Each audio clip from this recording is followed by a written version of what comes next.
বিসমিল্লাহির রহমানির রহিম। আমি শেখ আবদুল্লাহ রাসেল, ঢাকা উত্তর সিটি কর্পোরেশনের ৪৭ নং ওয়ার্ডের কাউন্সিলর পদপ্রার্থী হিসাবে আপনাদের দোয়া এবং সমর্থন প্রত্যাশী। আমি বিগত সময়ে সাবেক দক্ষিণ থানা যুবদলের সাবেক সভাপতি ছিলাম, সাবেক সাধারণ সম্পাদক ছিলাম, দক্ষিণ থানা ছাত্রদলের প্রতিষ্ঠাতা সভাপতি ছিলাম, বৃহত্তর দক্ষিণখান ইউনিয়ন ছাত্রদলের সাবেক যুগ্ম আহ্বায়ক এবং সাধারণ সম্পাদক হিসাবে দায়িত্ব পালন করছি। এছাড়া আমি বৃহত্তর উত্তর থানা ছাত্রদলের সাবেক প্রচার সম্পাদক এবং ঢাকা মহানগর উত্তর ছাত্রদলের সাবেক সহসভাপতি হিসাবে দায়িত্ব পালন করেছি। তো আমি যদি এই ৪৭ নং ওয়ার্ডের কাউন্সিলর নির্বাচিত হই, এই ৪৭ নং ওয়ার্ড থেকে মাদক, সন্ত্রাস, কিশোর গ্যাং, চাঁদাবাজ মুক্ত করার জন্য যদি আমার জীবনও বাজি রাখতে হয়, আমি জীবন বাজি রেখে হলেও এই সমস্যাগুলি এই ৪৭ নং ওয়ার্ড থেকে আমি চিরতরে বিদায় করব ইনশাল্লাহ। আমি এই ৪৭ নং ওয়ার্ডের যে রাস্তাঘাটগুলি আছে, বৃষ্টি হলেই হাঁটু পানি হয়ে যায়, আধা ফিট ১ ফিট পানি রাস্তার মধ্যে জমে যায়, রাস্তা দিয়ে মানুষ চলাচল করতে পারে না। এই কারণে আমাদের এলাকার অনেক ভাড়াটিয়া যারা আছেন ভাইয়েরা, তারা দেখা গেছে এই পানির সমস্যা, এই বৃষ্টি হলে পেট কাদার সমস্যার জন্য এই এলাকা থেকে আরেক এলাকায় তারা চলে যান। এবং দোকানদার ভাইদেরও এই বৃষ্টির পানিতে, বৃষ্টি হলে বিশেষ করে অনেক সমস্যা হয় এবং তারাও দোকান এক জায়গা থেকে দোকান স্থানান্তর করে আরেক জায়গায় চলে যান। তাতে আমাদের এই এলাকার মানুষের অনেক দুর্ভোগ এই রাস্তাঘাট নিয়ে। এবং অনেক রাস্তাগুলি এই যানজটপূর্ণ, রাস্তাগুলি ছোট। আমি যদি কাউন্সিলর হই, এই রাস্তাঘাটগুলি আমি সম্প্রসারণ করব এবং যাতে পানি এবং পয় নিষ্কাশনের যেই ব্যবস্থা আমাদের এই এলাকায়, এই এলাকায় পয় নিষ্কাশন ব্যবস্থাটা একমাত্র অত্যন্ত দুর্বল। এই ড্রেনেজগুলি সংস্কার করে একেবারে উন্নত এবং আধুনিক পয় নিষ্কাশন ব্যবস্থা এবং রাস্তাঘাট করতে হবে। আমাদের এই ৪৭ নং ওয়ার্ডে মধ্যে ফায়দাবাদ, চালাবন, মৌসাইর, কোটবাড়ি এলাকা নিয়ে গঠিত। এই এলাকার মধ্যে অনেক বড় এলাকা।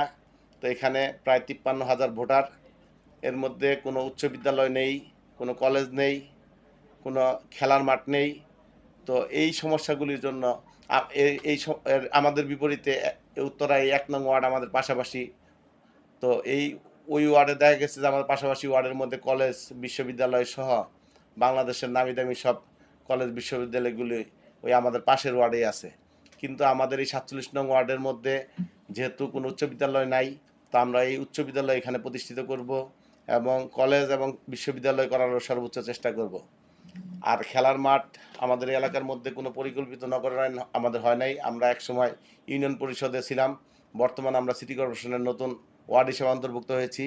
সেই কারণে আমাদের এই এলাকার মধ্যে কোনো খেলার মাঠ নাই এবং এই খেলার মাঠ আমাদের এলাকায় যেই সকল সরকারি খাস সম্পত্তি আছে, ওগুলি থেকে যেই স্থানগুলি খেলার মাঠের জন্য উপযুক্ত, এটা আমরা সরকারিভাবে খেলার মাঠ করার জন্য চেষ্টা করব এবং এই খেলার মাঠের মাধ্যমে আমরা আমাদের সন্তানদেরকে মাদক, সন্ত্রাস, কিশোরগঞ্জ থেকে দূরে রেখে এই আমাদের সন্তানদেরকে সুশিক্ষা এবং খেলাধুলা, উন্নত স্বাস্থ্য এবং জীবন দান করার সর্বোচ্চ চেষ্টা করব। আর আমাদের এই এলাকায় সাধারণ মানুষের নিরাপত্তা নিশ্চিত করার জন্য সর্বোচ্চ চেষ্টা করব। ন্যায় বিচার, ইনসাফ ভিত্তিক সমাজ প্রতিষ্ঠা করার জন্য আমি সর্বোচ্চ চেষ্টা করব। এছাড়া কাউন্সিলর অফিসে বিগত সময় আমরা দেখেছি জন্ম নিবন্ধন, মৃত্যু সনদ, ওয়ারিশ সনদ সহ নানান রকম কার্যক্রমে যে সাধারণ মানুষের অনেক প্রকার চরম ভোগান্তি ছিল। তো আমি নির্বাচিত হলে এই ওয়ার্ড থেকে জন্ম নিবন্ধন, মৃত্যু সনদ, ওয়ারিশ সনদ সহ কাউন্সিলর অফিসের যত প্রকার কার্যক্রম, কাগজপত্র আছে বা সেবা আছে, সকল সেবাগুলি একেবারে মানুষের দোরগোড়ায় এবং সহজে আমি পৌঁছে দেওয়ার জন্য চেষ্টা করব। এই আমাদের এই ৪৭ নং ওয়ার্ডে সবচেয়ে আরেকটা বড় সমস্যা হলো গ্যাস সংকট। তা আমরা গ্যাসের বিল সঠিক সময়ই দেই, কিন্তু আমরা আসলে গ্যাস পাই না। আমরা মা বোনেরা গ্যাস পায় না, রান্নার জন্য আমাদের অনেক কষ্ট হয়।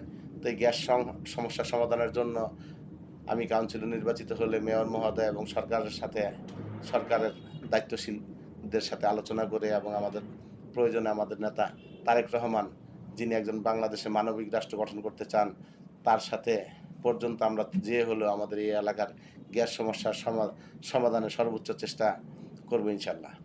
এবং আমাদের নেতা তারেক রহমান যেহেতু মানবিক সমাজ গঠন করার জন্য আমাদেরকে নির্দেশনা দিয়েছেন, সেই লক্ষ্যে আমরা সকলেই অত্র এলাকায় আমরা মিলেমিশে সকলে ভাই বন্ধু হিসাবে সকলে মিলেমিশে আমাদের মধ্যে সকল প্রকার ভেদাভেদ এবং বৈষম্য সকল প্রকার দূরীভূত করে আমরা একত্রে বসবাস করতে চাই।